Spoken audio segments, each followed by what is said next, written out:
Corona ভাই, ভাই আমার ধরে না ভাই, আমার ছেড়ে দেন ভাই। করোনা বাবা আমার ছেড়ে দেন ভাই। দেখেন আমি কিন্তু শোনেন, আমি সচেতন ভাই। দেখেন সারা মুখে মাস্ক লাগাইছি ভাই। এই যে দেখেন আমি গ্লাভস লাগাইছি, সব জায়গায় গ্লাভস লাগাইছি, সব জায়গায় দেখেন লাগাইছি।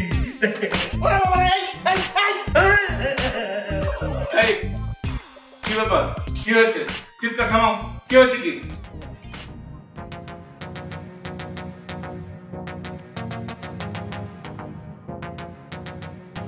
স্যার আমার করোনা ধরতে এসেছিল স্যার। ওই যে কোথায় করো? ও তো খসরু। এটা খসরুসরা? জি মজমুসরা। আচ্ছা তোমরা এসব লাগিয়েছো কেন? না ভাই, কালকে যে কইতেছিলেন যে মোরের বাড়িতে করোনা ধরা পড়ছে, বাড়ি লকডাউন করে দিছে, এর লেগে ভাই। ওহো বাবা, তোমাদের নিয়ে তো মুশকিল হয়ে গেল। লকডাউনের সময় আমাদের বাসায় চুরি করতে আসলে, ধরা পড়লে পুলিশে তো ভাবলাম, আব্বা বলো যে না গরিব মানুষ ছেড়ে দাও। কি শুরু করলে এগুলা? আর তো পারা যায় না। এই নওশাদ, নওশাদ। কি ভাইয়া? কি ব্যাপার ভাইয়া? এই নওশাদ, এই চোর দুটোকে আজই বের করে দিত, এদিন দিন তো পারছে না। এই তোমরা যাও, যাও এর থেকে যাও।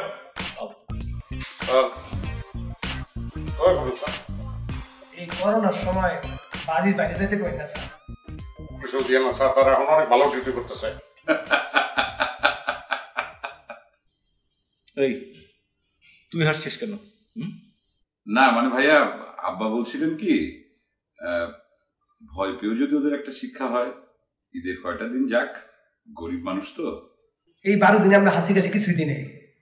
এই শোনো, আর যদি ঝামেলা করেছো তাহলে কিন্তু খবর আছে। না না স্যার, আর করুন না। বাইরে যেতে কই না স্যার, ঘরে সব কাজ করে দেবো। ভাইয়া বাদ দাও তো। এই তোমরা এগুলো খুলে বসো, না হলে বাড়ির বাইরে যাও।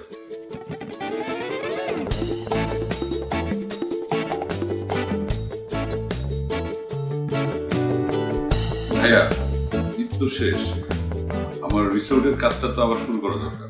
আরে বাবা শুরু করে দে, শুরু কর। হ্যাঁ সেটা তো করতেই চাই, কিন্তু প্রশাসন অনেক ঝামেলা করছে, আর তাছাড়া কিছু গাছও কাটতে হবে। তুমি যদি একটু বলে দিতে। আচ্ছা বলে দেবো।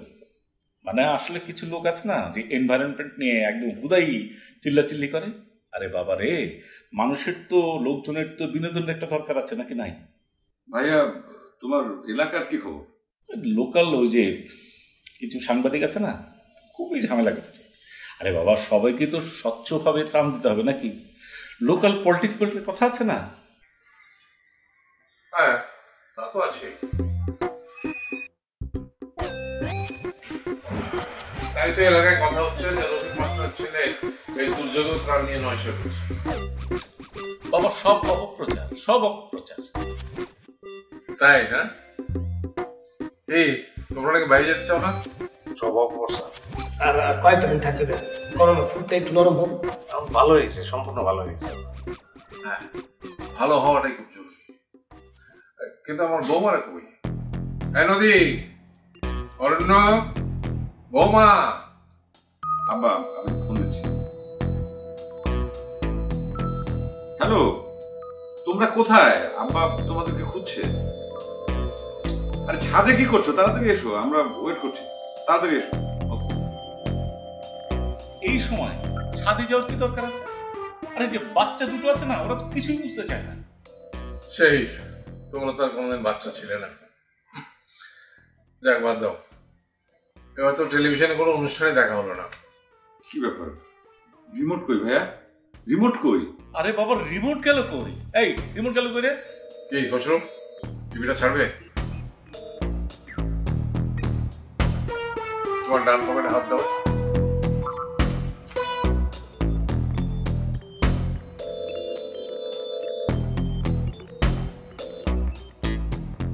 কেমনে স্যার? সারা জীবন কলেজে মাস্টারি করেছি তো, মানুষ দেখলে চিনতে পারি। যাচ্ছ তো অভ্যাসটা যাতে ছুটে না যায়, প্র্যাকটিস করে। টিভি আর কি দেখবেন স্যার, খালি করোনা আর করোনা। হ্যাঁ একটু করো, হ্যাঁ করো, তো কইতে পারে। এক প্রতিবেদনে বলা হয়েছে করোনা ভাইরাসকে চিহ্নিত করাই কঠিন হয়ে পড়েছে। কি আর দাদু ভাই মন ভালো হয়েছে? হ্যাঁ জানো দাদু, আমরা উপরে গান গেয়েছি, আম্মু, চাচি, নদী সবাই মিলে। দাদু আমি না আকাশে তারা দেখেছি। তাই? বাহ বাহ। তা আমরা কই? এই যে আব্বা, ঝিমলি হাত ধুয়ে আসছে। কমপক্ষে 20 সেকেন্ড। হ্যাঁ আব্বা, 20 সেকেন্ড গুনে গুনে হাত ধুয়ে আসছে। তোমাদের মনে হয় খুব ফুটতে লেগেছে, একদম ছাদে যে নাচ গান শুরু করে দিয়েছো। হ্যাঁ খুব, শুনবা? বসো, চ্যানেল চেঞ্জ করো।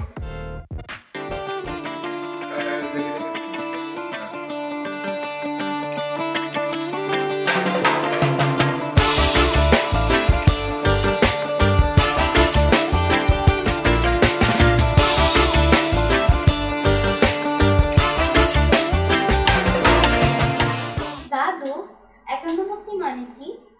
মানে হচ্ছে যারা একসঙ্গে থাকে, একসঙ্গে খায় দায়, একসঙ্গে একে অপরের খেয়াল করে, সুখ দুঃখের ভাগ নেয়, তাদেরকে বলে একান্নবর্তী। স্যার আমরা কি এখন আপনাকে একান্নবর্তী? এই তোরা একান্নবর্তী মানে? তোরা তো চোর। আমি যাচ্ছি, ও পেটে দেয়, তবে ডাকাত না। আর আমি তো করোনার ভয়ে পুরো ভালো হয়ে গেছি আমরা। সবাই ভালো হয়ে যান। বাকের ভাই, বাকের ভাই? সালাম। আমার বস বাকের মস্তান, আমরা তো এখন সেন বাকের। মজনু, বদি কই? বদি নাই, আমি খুচরো আছি। তোরা এখানে কি জন্য? আমরা চুরি করতে এসে ধরা পড়ছি। এরা ছেড়ে দিচ্ছে অবশ্য, কিন্তু আমরা যাব না। কেন? ভাই বুঝতে জানেন না, বাইরে তো করোনা ভাইরাস সমানে অ্যাটাক করতেছে। করোনাকে আমি ভয় পাই না, নো ফিয়ার। কি সমস্যা? স্বাস্থ্যবিধি মেনে চললে করোনা কিছু করতে পারবে না। এক, বিনা কারণে বাইরে যাওয়া যাবে না, নো আউটিং। বাইরে যেতে হলে মাস্ক পরতে হবে, মাস্ট। কিছু যদি ধরতে চাও গ্লাভস দিয়ে ধরতে হবে, হ্যান্ড স্যানিটাইজ করতে হবে, মানে কমপক্ষে 20 সেকেন্ড সাবান দিয়ে হাত ধুতে হবে, কমপক্ষে 5-6 ফুট দূরত্ব থেকে কথা বলতে হবে। আর সবচেয়ে গুরুত্বপূর্ণ, যদি জ্বর, সর্দি, কাশি বা করোনার কোনো উপসর্গ থাকে তবে 333 মানে 333 নম্বরে কথা বলে পরামর্শ নিতে হবে। পরামর্শ ফ্রি, নো পেমেন্ট। কিন্তু ওস্তাদ এগুলো যদি কেউ নামাই না চলে? মাইরে তো ভাইটামিন আছে না, মারামারি করা যাবে না, বুঝাইতে হবে। আর এই যে আপনারা যারা টিভি সেটের সামনে বসে আছেন, তারা নিয়মগুলো মেনে চলবেন। ভিটামিন যুক্ত শাকসবজি, ফলমূল, মাছ, মাংস খাবেন, এগুলাই আসল ভিটামিন, অন্যদেরও বুঝাবেন। আমি আজকে আপনাদের সামনে বাকের সাজে এসেছি আপনাদের একটু চমকে দেওয়ার জন্য। আসলে এখন তো আমার বাকের সাজার বয়স নেই। বাকের বাবার চরিত্র হলে হয়তো চেষ্টা করে দেখা যেতে পারত। আর এই যে সানগ্লাসটা, এটাও ধার করা।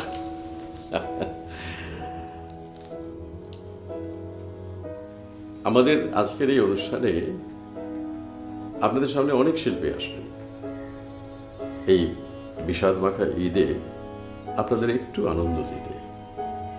আর এই পুরো অনুষ্ঠানটাই একটা চ্যারিটি অনুষ্ঠান।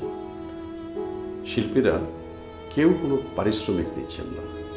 বাংলাদেশের এই দুর্যোগপূর্ণ পরিস্থিতিতে বাংলাদেশ সরকারের তথ্য ও প্রযুক্তি বিভাগ আয়োজিত এই অনুষ্ঠানে চাইলে আপনারা অংশগ্রহণ করতে পারেন। এই অনুষ্ঠান চলাকালীন সময়ে যদি কেউ আপনারা অর্থ সাহায্য করতে চান, তাহলে তথ্য ও প্রযুক্তি বিভাগের A2I ক্রাউড ফান্ডিংয়ের একদেশ প্ল্যাটফর্মে আপনারা সাহায্য প্রদান করতে পারবেন। থমকে গেছে শহর, স্তব্ধ হয়ে গেছে সকল কোলাহল, থমকে গেছে মানুষের নিয়মিত জীবনযাপন। তবুও প্রতিদিন আহারের সন্ধানে ছোটা কোটি মানুষের সংগ্রাম থেমে যায়নি। আপনি সাড়া দিলেই বেঁচে থাকা সহজ হয়ে উঠবে তাঁদের। আপনি হাত বাড়ালেই হাসি ফুটবে কোটি মানুষের মুখে। জাকাত কিংবা অনুদান, প্রধানমন্ত্রী ত্রাণ তহবিলে, ইসলামিক ফাউন্ডেশন সহ যে কোনো সরকারি বেসরকারি প্রতিষ্ঠানকে সহজে প্রদানের লক্ষ্যে চালু হয়েছে দেশের প্রথম ক্রাউড ফান্ডিং ডিজিটাল প্ল্যাটফর্ম এক দেশ। মোবাইল ব্যাংকিং, কার্ড বা ইন্টারনেট ব্যাংকিং এর মাধ্যমে আপনার দান বা অনুদান নিরাপদে পৌঁছে যাবে অভাবী মানুষের কাছে। অনুদান দিতে ভিজিট করুন ekdesh.ekpay.gov.bd অথবা ডাউনলোড ডাউনলোড করুন এক দেশ অ্যাপ। এই দুর্যোগে চলুন সবাই মিলে হাতে হাত রেখে গড়ি নতুন এক বাংলাদেশ। আর এই অনুষ্ঠান থেকে যে অর্থ পাওয়া যাবে সেটি কোভিড-19 আক্রান্ত দুস্থ মানুষের সেবায়, শিল্পী কুশলীদের সেবায় ব্যয় করা হবে। এই অনুষ্ঠানের জন্য শিল্পী শাহাবুদ্দিন তিনি একটি ছবি আঁকছেন। এই ছবিটি যারা কিনতে চান তারা যোগাযোগ করুন। শিল্পী শাহাবুদ্দিন, আন্তর্জাতিক খ্যাতিসম্পন্ন প্যারিস প্রবাসী শিল্পী শাহাবুদ্দিন। একই সময় আমরা একই সাথে যুদ্ধ করেছিলাম 71 সালে। তার চরিত্রগুলোকে আমরা দেখব কি দুরন্ত গতিতে দৌড়াচ্ছে, যেমন করে 71 সালে মুক্তিযোদ্ধারা দুরন্ত গতিতে ধাবমান ছিল। তিনি এই মুহূর্তে একটি ছবি আঁকছেন। আঁকা শেষে ছবিটি আমাদের যে এক দেশ অনলাইন প্ল্যাটফর্ম আছে তাদের মাধ্যমে 51বর্তী এই অনুষ্ঠানটির আয়োজকদের কাছে চলে আসবে। আপনারা যারা আজকের এই অনুষ্ঠানটি দেখছেন তারা তাদের মধ্যে যে সর্বাধিক মূল্য দিয়ে এটি সংগ্রহ করবেন তাকেই আমরা এই চিত্রকলাটি দেব। এটির বিনিময়ে যে মূল্যটি আসবে সেই মূল্য চলে যাবে গণপ্রজাতন্ত্রী বাংলাদেশ সরকারের সংস্কৃতি বিষয়ক মন্ত্রণালয়ে পরিচালিত যে শিল্পী কল্যাণ ট্রাস্ট আছে সেই অ্যাকাউন্টে।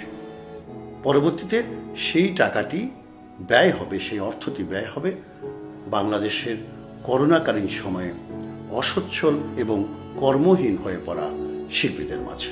আমরা আবারও প্রমাণ করব যে আমরা এদেশের পাহাড়ি বাঙালি নারী পুরুষ শিশু সবাই মিলে আমরা 51বর্তী বাংলাদেশ। এখন গান হবে। हवा में उड़ता जाए मेरा लाल दुपट्टा मलमल का जो मेरा लाल दुपट्टा मलमल का हो जी। স্টপ, এই গান চলবে না। ঈদের গান আমাদের মহল্লায় সানরাইতে বারবার শুনতাম। শুরু করেন।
আচ্ছা মা, এবারে ঈদটা তো খুশি না, তাই না? কেন মা? কোনো নতুন জামা কেনা হলো না, কেউ কারো বাড়িতে গেল না। তাতে কি তোমার দুঃখ হলো মা? না না, তোমরা তো বলেছো এই ঈদে যারা অনেক কষ্টে আছে তাদের জন্য আমরা টাকা দিয়েছি। সেটাই তো আমাদের ঈদের খুশি। ঠিক আছে ঠিক আছে, তোমাদের সব কিছু খুশি দেবো। নেক্সট ঈদে ইনশাল্লাহ আমি ওয়ার্ল্ড ট্যুর করাবো, ঠিক আছে? যদি সে পর্যন্ত বেঁচে থাকি। আব্বা তুমি সবসময় খালি ডিপ্রেশন করো। আচ্ছা স্যার, এই বারবার যে সাবান দিয়ে হাত ধুতে হয়, পৃথিবীর সবাই মিল্লা মানে ব্যাগকে মিল্লা যদি একসাথে দুনিয়াটারে সাবান দিয়ে দিয়ে বানান যায় তাহলে তো করোনা সাফ হয়েছে। এই চালাই, যা বোঝো না তা নিয়ে কথা বলো না তো, ফালতু। একটা আইডিয়া দিলাম, নিলে নেন, নিলে থাক। পৃথিবীর সব ভাগা ভাগা রাষ্ট্রপ্রধানরা একসঙ্গে কোনো কথাই বলতে পারলো না, আর তোমার দুনিয়া ধোয়ার আইডিয়া। আসলে আমাদের মন থেকে করোনার ভয়টা ধুতে পারলেই ভালো। একদম ঠিক কথা বলেছিস ঝিমলি। তোমরা সবাই একটু অন্য কথা বলো না। চলো আমরা সবাই মিলে গান গাই। তোমার এই সময় গান খেতে ইচ্ছে করছে? নাইস হতে পারে, ড্যান্স। এই একদম চুপ। কিন্তু এই ভারী আবহাওয়াটা নেওয়া যাচ্ছে, কোথাও না কোথাও তো সুখের কিছু একটা ঘটছে। নিশ্চয়ই ঘটছে, সুখ আর দুঃখ তো পাশাপাশি চলে। চলো কিছু মন ভালো করা খবর শুনি।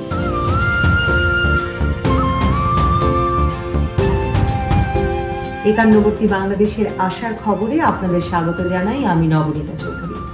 চলমান করোনা মহামারীর মতো এমন বিপর্যয় পুরো বিশ্ব দেখেনি দীর্ঘদিন।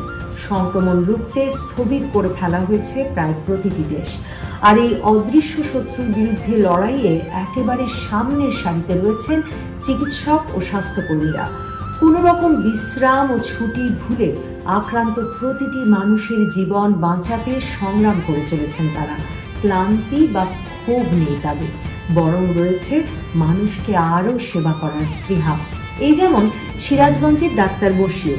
স্বাস্থ্য অধিদপ্তরের কাছে তিনি নিজেই আবেদন করেছিলেন তাঁকে যেন দায়িত্ব দেওয়া হয় সবচেয়ে ঝুঁকিপূর্ণ কোনো করোনা হাসপাতালে। ঢাকা মেডিকেল কলেজ হাসপাতালে করোনা ইউনিট চালুর শুরু থেকেই রোগীদের সেবা দিচ্ছেন ডাক্তার ফাতেমা। সুরক্ষার অংশ হিসেবে মাস্ক পরতে পরতে মুখে সেই দাগ স্পষ্ট হয়েছে তাঁরও।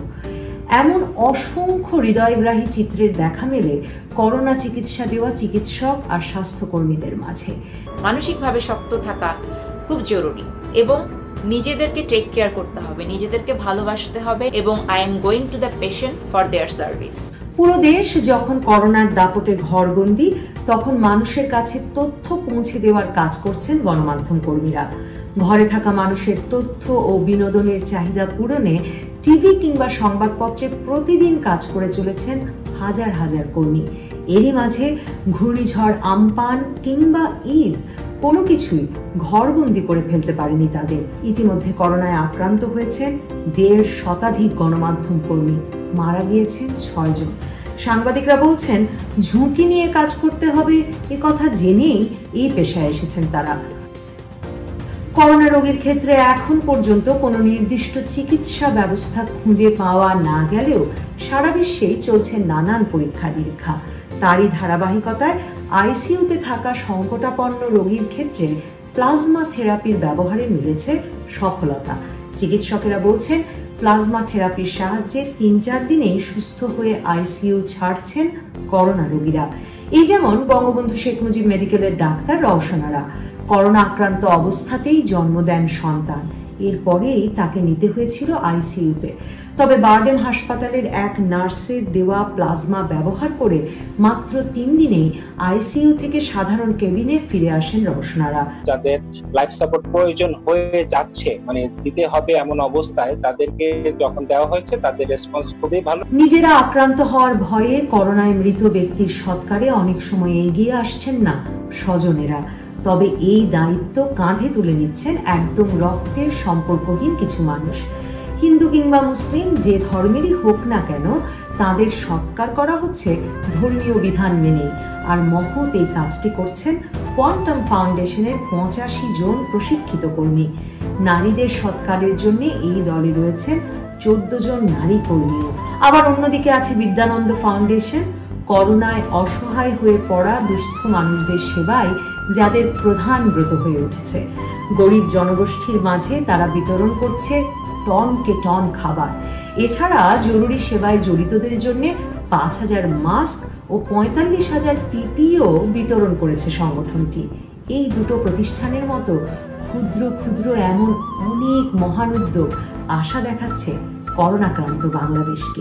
বিভিন্ন গুরুত্বপূর্ণ জায়গা, হসপিটাল, এইসব জায়গায় আমরা প্রতিদিন ৯,০০০ লিটার করে আমরা জীবাণুনাশক ছিটানোর কাজ করে যাচ্ছি। কাজেই দুঃখের, মৃত্যুর, অসুস্থতার খবরের মধ্যেও জন্ম হচ্ছে মন ভালো করা অনেক খবরের। ওই দূর পাহাড়ের ধারে দিগন্তেরই কাছে নিঃসঙ্গ বসে চিমে গাইছে আপন সুরে। গ্রামের নজওয়ান হিন্দু মুসলমান মিলিয়া গাড়ি গানার মসজিদে গাইতাম, সুন্দর দিন কাটাই। একদম চুপ। তোমরা কোনো বস্তি পাও না যে এখানে গান গাবে, ঠিক আছে? তোমরা কিছুতেই বুঝতে পারছো না, আমার আর ভাইয়াকে অনেক চাপ সামলাতে হয়, সংসারটাকে চালাতে হয়, অর্থ আনতে হয়, সুখের ব্যবস্থা করতে হয়। আসো, কোন সুখ? বড় গাড়ি, বৃত্ত, বৈভব, আমেরিকা, সিঙ্গাপুর যেতে পারবে? বাঁচতে পারবে? বাবা, তুমি বুঝতে পারছো না, তোমাদের সময় আর এই সময়ে অনেক পার্থক্য আছে। তাই তো মনে হয়। আগে কি সুন্দর দিন কাটাইতাম, আগে কি সুন্দর দিন কাটাইতাম। বাবা, এটা কম্পিটিশনের যুগ, এখন চলতে গেলে পয়সা লাগে, পাশে মানুষ লাগে, বিপদে কাঁধে হাত দিয়ে বন্ধু হওয়া লাগে। বাবা, তুমি একটু বেশি ভাবছো। এই ভাইরাসও একদিন চলে যাবে, ওষুধ আসবে। হ্যাঁ হ্যাঁ, বাঁচতে গেলে ওষুধ লাগে, খাবার পানি সবই লাগে। এটাই সত্যি। আহা, তোমরা একটু থামবে? বাবা থাক না, ওদের কচি মন দুটো না থাকে। ভয় পেও না, চাচা আর বাবা কথা বলছে। হ্যাঁ বাবা, একটা গল্প শোনাবে? গল্প? ভয়ের গল্প না, মজার গল্প, মজার কবিতা। না না, এখন না বাবা, পরে শোনাবো। হ্যাঁ, এই যে শুনুন, বাচ্চাদের শারীরিক ও মানসিক স্বাস্থ্যের উত্তরণের জন্য ওদেরকে সময় দিন। আর বাবুরা, আমি তোমাদেরকে এখন একটা কবিতা শোনাবো। পালকি চলে রে, পালকি চলে রে, পালকি চলে রে, পালকি চলে রে, পালকি চলে রে, পালকি চলে রে, ঘুমটা ঘেরাকে বউচি টলে রে, বউচি টলে রে, বউচি টলে রে। খোট্টা বেহারা, খোট্টা চেহারা, কোন গা হতে গো আসছে হারা, কোন গা হতে গো আসছে হারা, কোন গা হতে গো আসছে হারা। চলপি কামানো, নাইটি নামানো, গামছা কোমরে সবকা খামানো, হাউচি বাউচি খাউচি যাউচি, বলছে কত কি আউচি আউচি আউচি আউচি আউচি আউচি। খেক্কি কুকুরে ডাকছে ডুকুরে, আসছে লেলিয়া পালকি মুখরে। বৃক্ষে থাকিয়া গাত্র ঢাকিয়া, ক্লান্ত কোয়েলা উঠছে ডাকিয়া, গাইটি ছায়াতে বৎস কায়াতে, জীবটি বুলাই দিচ্ছে মায়াতে। পত্র আলোকে, পত্র আলোকে, রৌদ্র ঝলকে, রৌদ্র ঝলকে, ধুম্র উড়িছে, ধুম্র উড়িছে, ক্ষেত্র ফলকে, ক্ষেত্র ফলকে। কার সেহালাতে এই অবেলাতে বউছি চলিল অন্য জেলাতে, কার সেহালাতে এই অবেলাতে বউছি চলিল অন্য জেলাতে। সবকা ঘামারে পালকি থামারে, বৃক্ষ ছায়াতে একটু নামারে। শুনল না তোরে কান্না কাতরে, প্রাণ কি সবারই তৈরি পাথরে। চারটি মালেতে নামিল খালেতে, পালকি চালালো তুলকি তালেতে, তুলকি তালেতে একটু দাঁড়ালো, ঘাটটা বাড়ালো, ওই যে আড়ালে চরণ বাড়ালো, চরণ বাড়ালো, চরণ বাড়ালো। চারটি মালেতে নামলো খালেতে, পালকি চালালো দুলকি তালেতে একটু দাঁড়ালো, ঘাটটা ভাড়ালো, ওই যে আড়ালে চরণ বাড়ালো। রইল ঝুরিয়া মর্মে মরিয়া, সুরের বৃষ্টি চিত্ত ভরিয়া। ছোট বন্ধুরা, ঈদ মোবারক। আমি জানি যে ঈদের দিনটা তোমরা বেশ মজাতেই কাটছো, কিন্তু এই যে স্কুল বন্ধ, এই যে সারাদিন লেখাপড়া আর ঘরের ভেতরে খেলাধুলা, এতে একটু তোমাদের কষ্টই হয়। কিন্তু একবার ভেবে দেখো তো, এর বাইরেও যারা আছে তাদের কষ্টটা আরও কত বেশি। যাক, আমি সেই দিকে যাচ্ছি না, আমি তোমাদের আজকে একটা ম্যাজিক দেখাবো এবং এই সাথে ম্যাজিকের পেছনের কৌশলটাও শিখিয়ে দেবো। প্রথমে আমি ম্যাজিকটা তোমাদের দেখিয়ে নিচ্ছি। এই ম্যাজিক আমি ব্যবহার করছি দুটো গ্লাস, কাঁচের গ্লাস, তোমরা যে কোনো গ্লাস ব্যবহার করতে পারো কাম। আর এই সাথে ব্যবহার করছি এইরকম একটা সাদা কাগজের টুকরো কাম। কাগজটা আমি তোমাদের দেখিয়ে নিলাম। তোমরা প্রথমে যেটা করবে, কাগজটাকে লম্বালম্বি এইভাবে ভাঁজ করে নেবে, ঠিক আছে? ভাঁজ করে নেওয়ার পর এটাকে যদি তোমরা দুটো গ্লাসের উপর এইভাবে সেতুর মতো করে বসিয়ে দাও, এটা কিন্তু অবলীলায় শূন্যে ভাসবে, তাই না? কিন্তু ম্যাজিকটা কি জানো, আমি যদি এই গ্লাসটাকে সরিয়ে নিই, দেখো ধীরে ধীরে আমি এই গ্লাসটাকে সরিয়ে নিচ্ছি, কেমন? এইভাবে সরিয়ে নিলে কাগজটা পড়ে যাচ্ছে। একইভাবে আমি যদি এদিক থেকে এই গ্লাসটাকেও সরিয়ে নিই, দেখো কাগজটা পড়ে গেল। কেন জানো? কারণ কাগজেরও একটা ভর আছে। প্রত্যেকটা বস্তুর যেমন ভর হয়, কাগজেরও তেমনি ভর আছে। চলো এবার আমি ম্যাজিক করছি। এই কাগজটাকে খুব ভালো করে আমি ভাঁজ করলাম, ভাঁজ করে দুটো গ্লাসের উপর এইভাবে বসিয়ে দিলাম, কেমন? এবার যে কোনো একটা গ্লাস আমার সরিয়ে ফেলতে হবে। কোনটা সরাবো, এটা নাকি এটা? এটা। ও তোমরা বলছো এটা, ঠিক আছে, আমি এটাই সরাচ্ছি। তার আগে আমি মন্ত্রটা বলে নিচ্ছি, কেমন?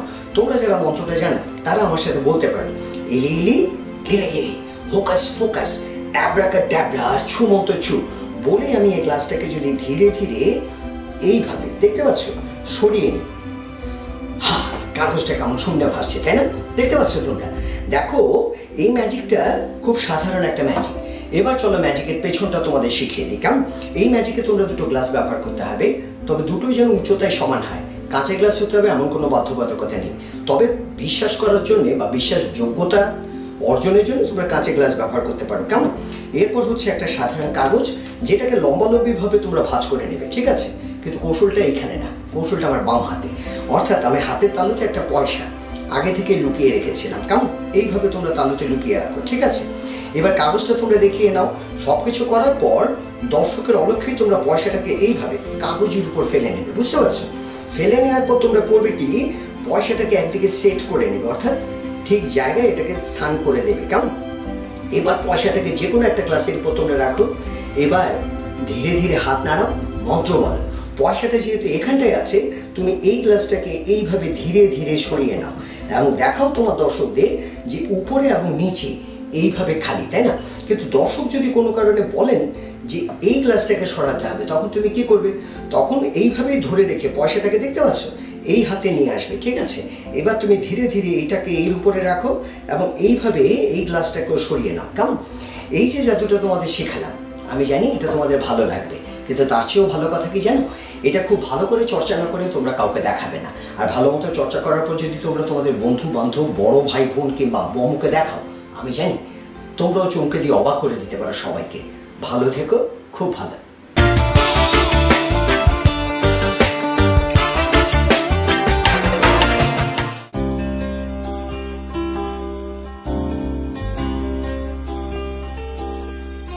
চলো এগিয়ে যাই আগামীর পথে, হাতে হাত রেখে রাঙিয়ে দেই পৃথিবী। শত বাধা পেরিয়ে, সব কষ্ট ভুলে, হাতে হাত রেখে রাঙিয়ে দেই পৃথিবী। হাতে হাত রেখে রাঙিয়ে দেই পৃথিবী।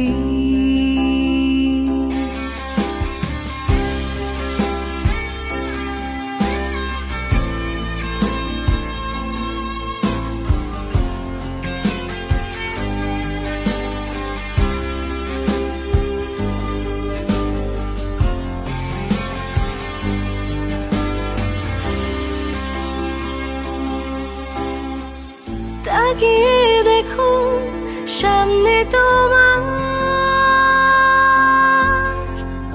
উড়ছে বিজয়ের নিশান। তোমার পথে উঠবে জেগে আগামীর কোটি কোটি প্রাণ।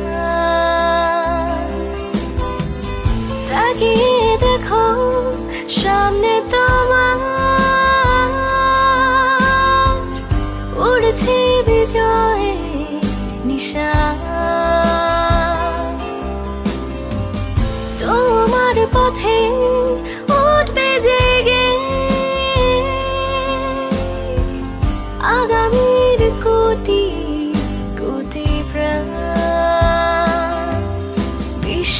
রেখে মনে সম্ভাবনা নিয়ে হাতে হাত রেখে রাঙিয়ে দেয় পৃথিবী,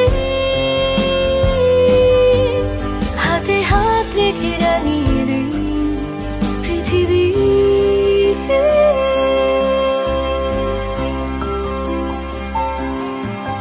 চলো এগিয়ে যাই আগামীর পথে, হাতে হাত রেখে রাঙিয়ে দিই পৃথিবী। শত বাধা পেরিয়ে সব কষ্ট ভুলে হাতে হাত রেখে রাঙিয়ে দিই পৃথিবী।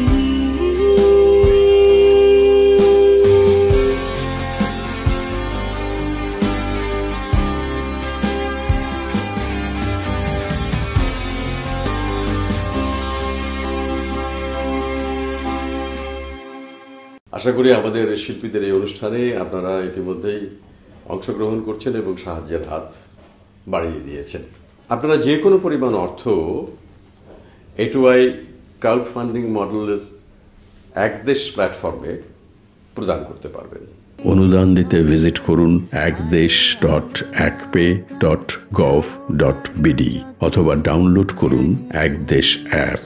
চলুন আমরা একটু দেখে আসি আমাদের শিল্পী শাহাবুদ্দিনের ছবি আঁকা কতদূর এগুলো, তারপর কবিতায় ফেরা যাবে।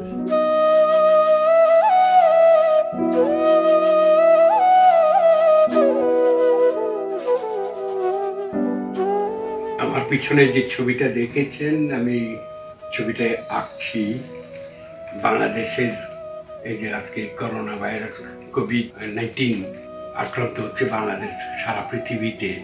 বাংলাদেশে একটা শিল্পী সাহিত্যিক অতি আনন্দ সহিত আমি বলতে চাচ্ছি যে আমাদের বাংলাদেশের শিল্পীরা ছবি আঁকছে অনেকেই, এবং বাংলাদেশের দুর্যোগ মুহূর্তে সাহায্য করার জন্য এগিয়ে আসছে। আমি একটা আঁকিয়েছি, প্রায় শেষ। তোমার সম্মুখে অনন্ত মুক্তির অনিমেষ ছায়াপথ, তোমার দুই হাতেই তো ধরা ওই দূর নীলাভ্রের ছত্রদণ্ড, দুই কানে কালাকালির বিস্তারিত সমুদ্রের উদ্বেলিত আহ্বান। পাঠ করো, পাঠ করো অন্ধকারের নিঃশব্দ নিশিলিখা, পাঠ করো নতুন কালের গ্রন্থ, সেইখানে বোধিত্র। চলো মানুষ, চলো চলো মানুষ, যুগ যুগান্তরের দিগন্ত রেখা ভেদ করো, বিকীর্ণ উষালোকে তোমাদের সমবেত যাত্রা, দেশকাল ভূগোল ভেদকারী দিব্য মানব লোকে। সে যাত্রার শেষ নাই, সীমা নাই, সে কেবল চলা, চলতে থাকো হর্ষে অপার দুঃখে মহাবিশ্বের নাভিকেন্দ্রে পৌঁছাবার অফুরন্ত অভিযাত্রা। গ্রহ থেকে গ্রহান্তরে সৃষ্টির বীজাঙ্কুর পুঁতে দেবে, এই মর্তালোকের বৃক্ষ পুষ্প ছায়া সংসর্গের স্মৃতি মনে করে বীজ পুঁতে দেবে, শুভ ভাবনার বৃক্ষ বীজ। সে বীজ তোমার হাতের মুঠোয়। সেইখানে ছায়াতল, সেইখানে অমূর্ত লোকের কৃষি, নগরে নগরে পুষ্পল উৎসব, সেইখানে মানবের সকল সঞ্চয় বার্ত। ভাবনার রৌদ্রসোনা থেকে আহৃত স্বর্ণবতী ক্ষণ বয়ে নিয়ে যাও মঙ্গলে প্লুটোতে, মত্ত বীজ বুনে দাও গ্রহে অধিক্রম, বীজ বুনে দাও দূর নীলাভ্রের ছায়াপথের দুই ধারে। সৌরজগতের বলয় ছাড়িয়ে বিপুল মহাজগতের সমীপে চলো মানুষ। হত্যা নয়, হত্যা নয়, নবাগতের শুভ চিৎকারে ভরে উঠুক সৌরলোক, গ্রহ গ্রহান্তর, সেইখানে সভ্যতা বৃক্ষ ছায়ার ভিতর নিমিলিত চোখে আরাধ্যের ভঙ্গিতে বসা। সেইখানে অন্তরতলে নিশীথের তারা ফোটা অগণন, সেইখানে শুভ গ্রহলোকে মানুষের মুখগুলি হত্যাকারীর চিরায়ত রেখা মুছে ফেলে আকাশ উন্মুখী হবে। চলো মানুষ, চলো চলো নতুন ভাবনা ভূমিতে, নব্যকালের নিশ্চিত গ্রহভূমিতে। আলোহীন উল্কাপিণ্ডের গায়ে সঙ্গীতের সুর লিখে দাও, রাষ্ট্রহীন দেশহীন কালহীনতার আনন্দিত সর্বমানবের মিলিত উৎসবের ভাষায়। ধূমকেতুর জ্বলন্ত পুচ্ছে ঢেলে দাও সুগন্ধের নির্যাস। চাঁদ চাষ করো, কার্পাস তুলার চাষ। সেই কার্পাসের পোশাক হোক সকল মানুষের সৌরযাত্রার বসন। চলো মানুষ, চলো। মহামারী কাল শেষে তোমাকে খুঁজবো আমি, আতঙ্ক সময় শেষে তোমাকে খুঁজবো আমি। অন্তরীণ বাতায়ন খুলে তোমাকে খুঁজবো আমি। রোদ উঠলে বলবো চলো হেঁটে আসি। ফুটপাতে দাঁড়িয়ে চা খেতে খেতে ঝুলে যাওয়া বিকেলের রোদে বই পাড়া থেকে ভেসে উঠবে পরিচিত গ্রন্থরাজি, কবিতা, দর্শন, সম্পর্ক ও ভবিতব্যের বিতর্ক শেষে ভেসে উঠবে অতৃপ্ত পাথর। পৃথিবী দেখবে আমরা আছি, নশ্বরতা আছে, জীবনে গানও আছে। সুপ্রিয় দর্শক, আমি আলপনা হাবিব আপনাদেরকে জানাই ঈদের অনেক অনেক শুভেচ্ছা। আপনি যদি আপনার পাড়ার লোককে ভালোবাসেন, আপনার পাশের বাসার লোককে ভালোবাসেন, আপনার নিজের জাতিকে শ্রদ্ধা করেন, তাহলে এই সময়ে বাড়ির বাইরে গিয়ে ভিড় করবেন না। একটা ঈদে মাছ মাংস ছাড়াই না হয় চলুন। ঈদের আনন্দে কোথাও যেন ঘুরতে বেরিয়ে যেন না, বাড়ির সবাই মিলে একসাথে মিলে বাসার ভেতরেই আনন্দ করেন। ঈদ মোবারক। এই অন্যরকম ঈদে আসেন আমরা পরিবারের সাথে ঈদ পালন করি। ঈদ মোবারক। বউটার কথা মনে করতেছে স্যার, কেমন যে আছে। স্যারের কাছে নাম্বার আছে না? একদিন তো কথা কয়েছিল। স্যার নম্বরটা কি আছে? আছে, কিন্তু তোমার সাথে কথা বলাতে পারবো না। আমি খবরটা নিয়ে নিচ্ছি। Social distancing. কি সোশ্যাল ডান্সিং? কি জানি বলেন? নাচ না? আরে না, এটা হলো সামাজিক দূরত্ব। একজন আরেকজনের লোকের কথা কইব, কিন্তু 5-6 ফিট দূরে থেকে। গলা ব্যথা, জ্বর, শ্বাসকষ্ট? ঠিক আছে, না না ভয়ের কিছু নেই। তুমি 333 নম্বরে ফোন করো, ফোন করে সব কিছু বলো। 333, হ্যাঁ। ওরা যেভাবে পরামর্শ দেবে ঠিক সেভাবে কাজ করবে। ওরা যদি টেস্ট করাতে বলে টেস্ট করাবে। হ্যাঁ হ্যাঁ, ফ্রি। টাকা লাগবে, আমি দেখি পাঠাবার ব্যবস্থা করছি। রাখি।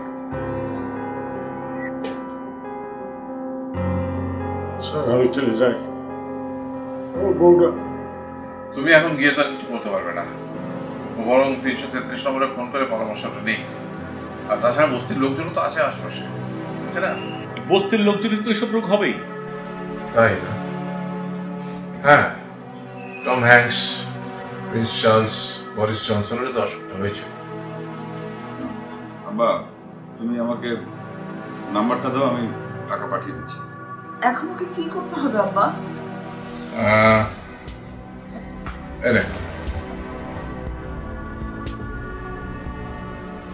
স্বাস্থ্যবিধি মেনে চলতে হবে। অন্যের মধ্যে যাতে অসুখটা না ছড়ায় সে ব্যাপারে নিজেকে আলাদা রাখতে হবে, মাস্ক পরতে হবে, আর খাওয়া দাওয়ার ব্যাপারে কিছু নিয়ম আছে। আমাদের একটা ফেসবুক গ্রুপ আছে, ওখানে মেসেজ দিলে ওদের স্বেচ্ছাসেবক পৌঁছে যাবে। যা গত হয়ে গেছে তার কতটুকু আমাদের জানি না, তবে আগামীর পৃথিবীটা আমাদের না।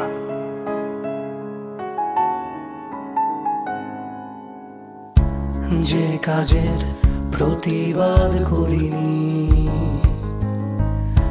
তার দায়টুকু আমারই, যেখানে হাওয়া গলা চেপে ধরে শহর তো আমারই। যে নদীর জলে মুখ ছায়া দেখিনি, তার কালিমায় মুখ ঢাকা আমারই। যে কালো পথে ভুল পা ফেলিনি, তার বুকে চাপা কান্না আমারই।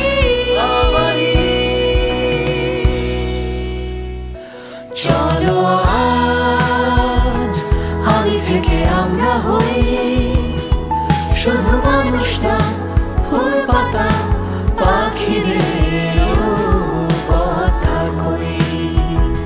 চলো আজ আমি থেকে আমরা হই শুধু মানুষ না, ফুল পাতা পাখিদের কথা কই।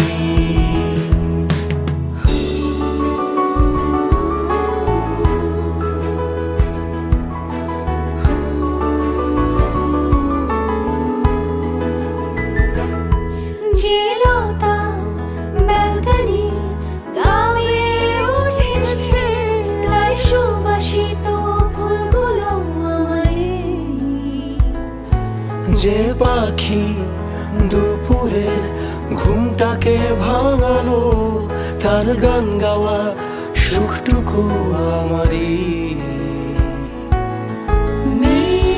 সুরে যে পাহাড় উঠে দেয়, তার বুক ভরা নিঃশ্বাস আমারই। যে সাদা ভেলাইকে বেঁকে বয়ে যায়, তার কলধ্বনি বুকে আমারই। চলো আজ আমি থেকে আমরা হই শুধু মানুষ না, ফুল পাতা পাখিদের কথা কই। চলো আজ আমি থেকে আমরা হই শুধু মানুষ না, ফুল পাতা পাখিদের কথা কই। যা গত হয়ে গেছে তা বিস্মৃতি হয়ে যাক না, তবু আগামীর পৃথিবীটা আমাদেরই থাক না। কি বললো তোমার বউর জন্য খারাপ লাগছে? চিন্তা করো না, সে 333 নম্বরে ফোন করে সব খবর দিয়েছে, টাকাটা পেয়েছে, আর স্বেচ্ছাসেবকের দলও এসে গেছে। বললো আমরা তো শোন সারা জীবন পুলিশের কত গালাগাল করছি, আজকে এই পুলিশ আনসার সেনাবাহিনী তারপর জীবনের রিস্ক নিয়ে আমার সেবা করতেছে। আমি সেই ডাক্তারটার কথা ভাবি যে কতদিন হয়তো তার মাকে বা সন্তানকে জড়িয়ে ধরতে পারেনি। ওই পুলিশ ভাই যে নিজেই ভ্যান চালিয়ে লাশ নিয়ে যায় তার ঠিকানা। ওই ইউনো যে নিজের লাশের জানাজার ইমামতি করছে, এরকম কত শত মানবিক ঘটনা আমাদের দেশেই তো আছে। এখন তো যার যার কাজটা করতে হবে, নিজেকে বাঁচতে হবে, অন্যকে বাঁচাতে হবে। আসলে স্বাস্থ্যবিধি মেনে চললেই কিন্তু আমরা সেফ। শুধু তুমি আমি মানলে তো হবে না, দেশের সব মানুষকে মানতে হবে, দেশের সব মানুষকে একসাথে কাজ করতে হবে, এক দেশ। করোনা ভাইরাসের বিরুদ্ধে লিপ্ত হয়েছি মোরা যুদ্ধে, করোনা ভাইরাসের বিরুদ্ধে লিপ্ত হয়েছি মোরা যুদ্ধে। যোদ্ধা ডাক্তার, যোদ্ধা পুলিশ, যোদ্ধা সেনাবাহিনী, স্বর্ণাক্ষরে থাকবে যে লেখা এই যুদ্ধের কাহিনী। এই দুর্যোগে, এই দুর্ভোগে যুদ্ধরত যত যোদ্ধা, 16 কোটি মানুষের লৌ লৌ শ্রদ্ধা, 16 কোটি মানুষের লৌ লৌ শ্রদ্ধা। আমরা যখন ঘরে তখন করোনা ভাইরাসের বিরুদ্ধে জীবন বাজি রেখে লড়ছেন আমাদের চিকিৎসকেরা, লড়ছেন পুলিশ, সেনা সদস্য সহ অন্যান্য পেশার মানুষেরা। ঘরে বসে আমরাও কিন্তু সামিল হতে পারি এই লড়াইয়ে। যারা খেতে পাচ্ছে না, ওষুধ পাচ্ছে না, শুধুমাত্র আমাদের একটা ক্লিকের মাধ্যমে সাধ্যমতো সহযোগিতা করে আমরা তাদের পাশে দাঁড়াতে পারি। আমাদের এই অবদানে তারা ফিরে পেতে পারে নতুন আশা। থমকে গেছে শহর, স্তব্ধ হয়ে গেছে সকল কোলাহল, থমকে গেছে মানুষের নিয়মিত জীবনযাপন। তবুও প্রতিদিন আহারের সন্ধানে ছোটা কোটি মানুষের সংগ্রাম থেমে যায়নি। আপনি সাড়া দিলেই বেঁচে থাকা সহজ হয়ে উঠবে তাঁদের। আপনি হাত বাড়ালেই হাসি ফুটবে কোটি মানুষের মুখে। জাকাত কিংবা অনুদান, প্রধানমন্ত্রী ত্রাণ তহবিলে ইসলামিক ফাউন্ডেশন সহ যে কোনো সরকারি বেসরকারি প্রতিষ্ঠানকে সহজে প্রদানের লক্ষ্যে চালু হয়েছে দেশের প্রথম ক্রাউড ফান্ডিং ডিজিটাল প্ল্যাটফর্ম এক দেশ। মোবাইল ব্যাংকিং, কার্ড বা ইন্টারনেট ব্যাংকিং এর মাধ্যমে আপনার দান বা অনুদান নিরাপদে পৌঁছে যাবে অভাবী মানুষের কাছে। অনুদান দিতে ভিজিট করুন ekdesh.ekpay.gov.bd অথবা ডাউনলোড করুন এক দেশ অ্যাপ। এই দুর্যোগে চলুন সবাই মিলে হাতে হাত রেখে গড়ি নতুন এক বাংলাদেশ। সুদিনেরই পানে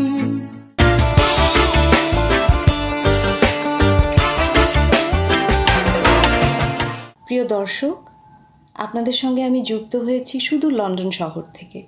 সারা বিশ্বে যখন এত খারাপ সংবাদ, এই ঈদের মৌসুমে আপনাদের সঙ্গে এমন 4 জন বিখ্যাত ব্যক্তির সঙ্গে আমি আলাপ করিয়ে দিতে চাই, যাদের শেকড়ে আছে বাংলাদেশ, আর বুকে তারা বাংলাদেশকে ধারণ করে এই লন্ডন শহরেই তারা বাস করেন এবং তাদের কাজের মাধ্যমে বিশ্বের কোনায় কোনায় বাংলাদেশের নাম তারা পৌঁছে দিয়েছেন। কন্টেম্পোরারি আর্ট, মিউজিক, ডান্স এবং স্পোর্টসের মাধ্যমে। বিশ্বনন্দিত ডান্স কোরিওগ্রাফার আকরাম খানকে আপনারা বিশেষভাবে চেনেন তার পারফরমেন্স দেশের মাধ্যমে, যেটা পরিবেশিত হয়েছিল আমাদের শিল্পকলায় 2014 সালে এবং অতি সম্প্রতি মুজিব বর্ষ উদযাপনেও বিশেষভাবে তার কাজ সমাদৃত হয়েছে। তিনি বাংলাদেশের 25 জন ডান্সার এবং আকরাম খান কোম্পানির 3 জন ডান্সারের মাধ্যমে আমাদের বঙ্গবন্ধু শেখ মুজিবুর রহমানের জীবনযুদ্ধ কিছুটা অংশ তুলে ধরেছিলেন তার পারফরমেন্স দিয়ে। Hello Akram, Eid Mubarak. Eid Mubarak. Hi, how are you? I'm good. So it's a very different time for the world. How has it been for you so far? And seeing my children really clearly for the first time, because you know I travel so much usually and my schedule's full.